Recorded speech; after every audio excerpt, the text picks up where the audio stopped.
নমস্কার। চলুন না আজ একটা অন্যরকম সফরে বের হওয়া যাক। গন্তব্য আমাদের দেশ ভারত। আর আমরা খুঁজে দেখব এর অসাধারণ প্রাকৃতিক উদ্ভিদের জগৎটাকে। মানে হিমালয়ের বরফ ঢাকা চূড়া থেকে শুরু করে সুন্দরবনের নোনা জল পর্যন্ত ভারতের কোনায় কোনায় প্রকৃতি যে কত গল্প লুকিয়ে রেখেছে সেটাই আজ আমরা শুনব। কিন্তু একটা প্রশ্ন তো মনে আসেই, তাই না? এই যে এত বড় দেশ, এর ঠিক কতটা জায়গা জুড়ে এখনও সবুজ টিকে আছে? এই প্রশ্নটা দিয়েই চলুন শুরু করা যাক আমাদের আজকের আলোচনা। আচ্ছা, একটা আন্দাজ করা যাক। কি মনে হয় ভারতের মোট জমির কত শতাংশ জুড়ে বন থাকতে পারে? উত্তরটা শুনলে হয়তো একটু অবাকই হতে হবে। এখন আমাদের দেশে বনভূমি আছে মাত্র ২১.৫৪%। হ্যাঁ, ঠিকই শুনছেন।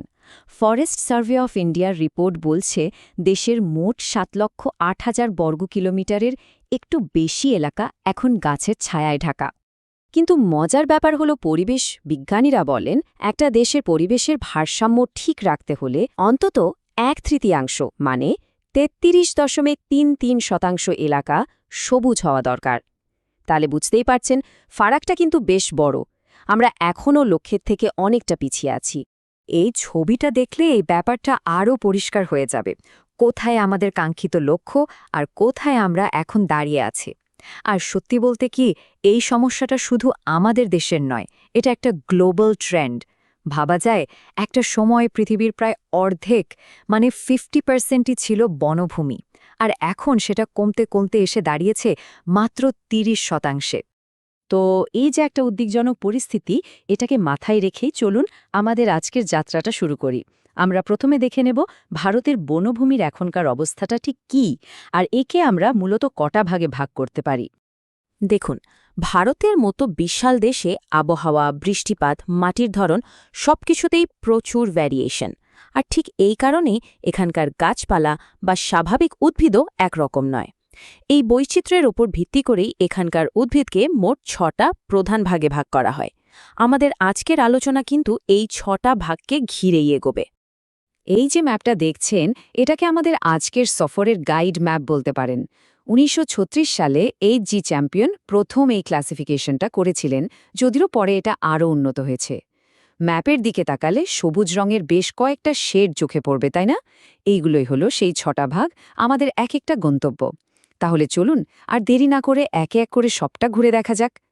তো আমাদের সফরের প্রথম স্টপ হলো ভারতের দুটো সবথেকে পরিচিত আর বড় জঙ্গল, চিরসবুজ আর পর্ণমোচী অরণ্য। প্রথমেই কথা বলা যাক ক্রান্তীয় চিরহরিত অরণ্য নিয়ে। ভারতের মোট বনভূমির প্রায় ১২%ই হল এই জঙ্গল। বুঝতেই পারছেন, এর প্রধান শর্ত হল প্রচুর বৃষ্টি। যেখানে বছরে ২৫০ সেন্টিমিটারের বেশি বৃষ্টি হয়, সেখানে এই ঘন জঙ্গলগুলো গড়ে ওঠে। আর জঙ্গলগুলো এতটাই ঘন হয় যে গাছের পাতার ছাউনি ভেদ করে সূর্যের আলো প্রায় মাটিতে পৌঁছাতেই পারে না। একটা আবছা অন্ধকার পরিবেশ। এই জন্যই তো একে বলা হয় ল্যান্ড অফ ইটার্নাল টুয়াইলাইট, মানে অনন্ত গোধূলির দেশ। দারুণ নাম, তাই না? আচ্ছা, চিরসবুজ মানে তো সারা বছর সবুজ, কিন্তু কিভাবে এটা সম্ভব? রহস্যটা খুব সিম্পল। এই জঙ্গলের গাছগুলো কিন্তু একবারে সব পাতা ঝরিয়ে ন্যাড়া হয়ে যায় না, বরং সারা বছর ধরেই অল্প অল্প করে পুরনো পাতা ঝরে আর নতুন পাতা গজায়। তাই এদেরকে সবসময় সবুজ দেখায়। আর ভাবুন একবার, প্রায় ৬০ মিটার মানে প্রায় একটা ২০তলা বাড়ির সমান উঁচু গাছগুলো মিলেমিশে একটা দুর্ভেদ্য সবুজ ছাদ তৈরি করে রেখেছে। চিরসবুজের পর এবার আসি পর্ণমোচী অরণ্যে। এটা কিন্তু ভারতের সবচেয়ে বড় বনভূমি। নামটা শুনলেই এর বৈশিষ্ট্যটা বোঝা যায়। পর্ণ মানে পাতা, আর মোচি মানে মোচন করা বা ঝরিয়ে দেওয়া। ঠিক তাই, শুষ্ক মরশুমে জলের অভাবে এই জঙ্গলের গাছগুলো তাদের সব পাতা ঝরিয়ে দেয়। তবে বৃষ্টিপাতের ওপর নির্ভর করে এদেরকেও আবার দুটো ভাগে ভাগ করা হয়, আর্দ্র পর্ণমোচী আর শুষ্ক পর্ণমোচী। তার মানে ভারতের ম্যাপে যদি আমরা বনভূমি খুঁজি, তাহলে সবচেয়ে বেশি এলাকা জুড়ে এই পর্ণমোচী অরণ্যই দেখতে পাব। আর তার মধ্যেও আর্দ্র পর্ণমোচী অরণ্যের পরিমাণ সবচেয়ে বেশি। একাই দেশের প্রায় ৩৭% বনভূমি। আমরা যেসব দামি দামি গাছের নাম শুনি, যেমন শাল, সেগুন, চন্দন, এইসবে কিন্তু এই জঙ্গলেরই সম্পদ। চিরসবুজ আর পর্ণমোচীর সবুজ পেরিয়ে এবার আমাদের সফরের পরের পর্বটা কিন্তু আরও রোমাঞ্চকর হতে চলেছে। এবার আমরা যাব এমন কিছু জায়গায় যেখানে পরিবেশটা বাঁচার জন্য মোটেও সহজ নয়, আর দেখব এই চরম পরিস্থিতিতে দাঁড়িয়ে প্রকৃতি কিভাবে নিজেকে মানিয়ে নিয়েছে। ভাবুন একবার, একদিকে মরুভূমির গণগণে বালি, যেখানে গাছপালা প্রায় জল ছাড়াই বেঁচে আছে, আবার অন্যদিকে সমুদ্রের ধারে নোনা জল আর কাদায় জন্মানো ম্যানগ্রোভ। দুটোই কিন্তু প্রকৃতির সার্ভাইভালের একটা অসাধারণ উদাহরণ। এই দুই ধরনের গাছের লড়াইয়ের ময়দানটা কিন্তু একদম আলাদা। মরুভূমির গাছদের লড়াইটা হলো জলের অভাবের বিরুদ্ধে, তাই এদেরকে বিজ্ঞানের ভাষায় বলে জিরো ফাইট। আর ম্যানগ্রোভের লড়াইটা হলো নোনা জলের সঙ্গে, তাই এদের নাম হ্যালোফাইট। মানে একজন জল ছাড়া বাঁচতে শেখে, আরেকজন নোনা জলেই বাঁচার উপায় বের করে। আর এদের মানিয়ে নেওয়ার কৌশলগুলো শুনলে অবাক হতে হয়। যেমন ধরুন, মরুভূমির গাছগুলো জল বাঁচানোর জন্য নিজেদের পাতাকেই কাঁটায় বদলে ফেলেছে। আবার ম্যানগ্রোভের গাছগুলো শ্বাস নেওয়ার জন্য তাদের শিকড়কে মাটির উপরে পাঠিয়ে দেয়, এগুলোকেই আমরা শ্বাসমূল বলি। তবে সবচেয়ে আশ্চর্য ব্যাপারটা হলো জরায়ু জঙ্কুরোদ্গম। মানে বীজটা মাটিতে পড়ার আগেই মায়ের শরীরের মতো গাছের ফলের ভেতরেই অঙ্কুরিত হতে শুরু করে দেয়। ভাবা যায়? আচ্ছা, মরুভূমি আর নোনা জলের জগৎ থেকে এবার চলুন সোজা ওপরে ওঠা যাক। আমাদের সফরের ক্লাইম্যাক্স, পার্বত্য অঞ্চল। এখানে আমরা দেখব যত ওপরে উঠব গাছপালার ধরনও কিভাবে ধাপে ধাপে বদলে যেতে থাকে। এই যে পিরামিডের মতো ছবিটা, এটাই আমাদের গাইড। চলুন একদম নিচ থেকে চড়া শুরু করি। হিমালয়ের পাদদেশে, মানে প্রায় 1000 মিটার উচ্চতা পর্যন্ত আমরা সেই চিরসবুজ বনই দেখতে পাই।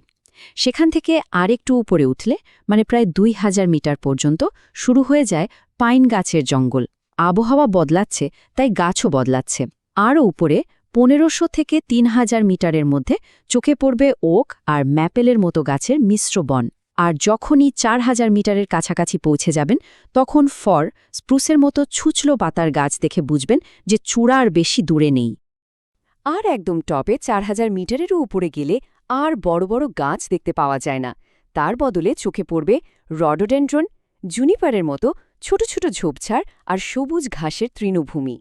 এটাই হলো আলপাইন অরণ্য। এরপরে আর কিছুই নেই, শুধুই বরফ।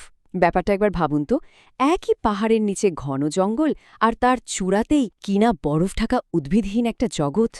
তো এই যে এত অসাধারণ একটা প্রাকৃতিক বৈচিত্র্যের মধ্যে দিয়ে আমরা ঘুরলাম, এরপর সবচেয়ে বড় আর জরুরি প্রশ্নটা কিন্তু থেকেই যায়।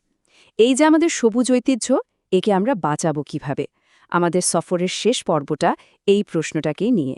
বন বাঁচানোর জন্য বেশ কিছু পথ তো আমাদের সামনে খোলাই আছে।